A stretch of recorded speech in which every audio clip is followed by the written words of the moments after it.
Mshike elimu, usimwache. Elimu inafungua ufahamu wa mtu. Watu wengi hawapendi kujifunza. Ukijifunza unaweza ukaziona fursa mbalimbali zinazokuzunguka. Unaweza ukaconnect na watu, ukafanya mambo makubwa zaidi kwa sababu umepata elimu.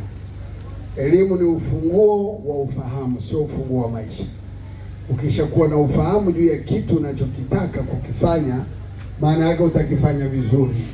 Na hata wahitimu ambao wameweza kuhitimu wasiende wakaweka vyeti kwenye ukuta wakawa wanaviangalia kwamba wamesoma alafu hatujaona implementation yake.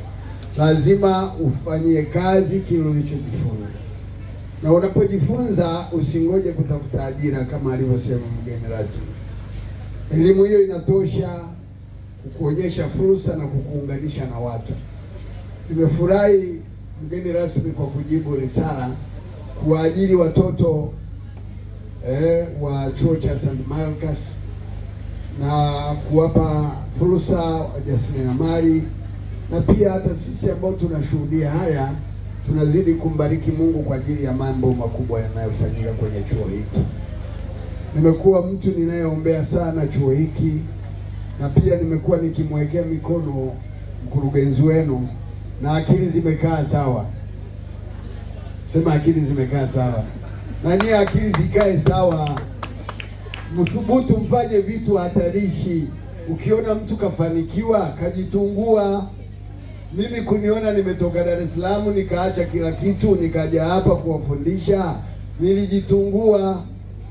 Leo nilikuwa majiji ya mbali kule nafahamika tu, naona mtu ananisalimia, mchungaji, askofu, nani, na shangaa. Kumbe watu nimewawekea mikono. Wengine wametajirika hata hawajawahi kunikumbuka. Tunaambiwa kwamba tenda wema uende za unapofanya kazi usingoje shukurani, we fanya, lakini kuna kitu na kipanda ndani ya mioyo ya watu.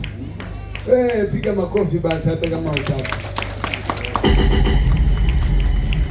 Wewe kuona kijana kama huyu hata kama ana kazi nyingi kutoa milioni yake, wangapi matajiri wamekuja hapa kumsupport? Kwani ana marafiki wangapi? Mbona hawajaleta hizo shilingi?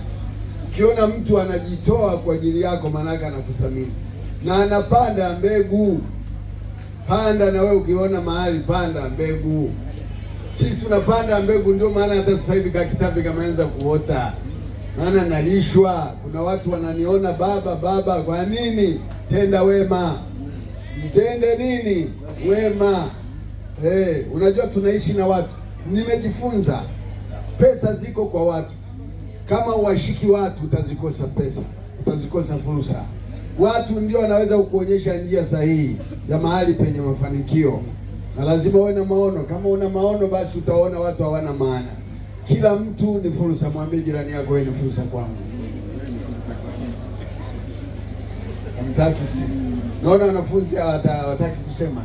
Sema wewe ni fursa. Na walio wahitimu wa ujasiriamali, wewe ni fursa, mwambie wewe ni fursa. Wazazi wa watoto, sema wewe ni fursa.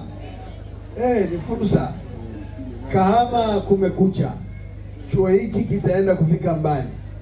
Juzi nimeenda kwenda kusimama kwenye uwanja wa chuo kutamka maneno, na leo sementi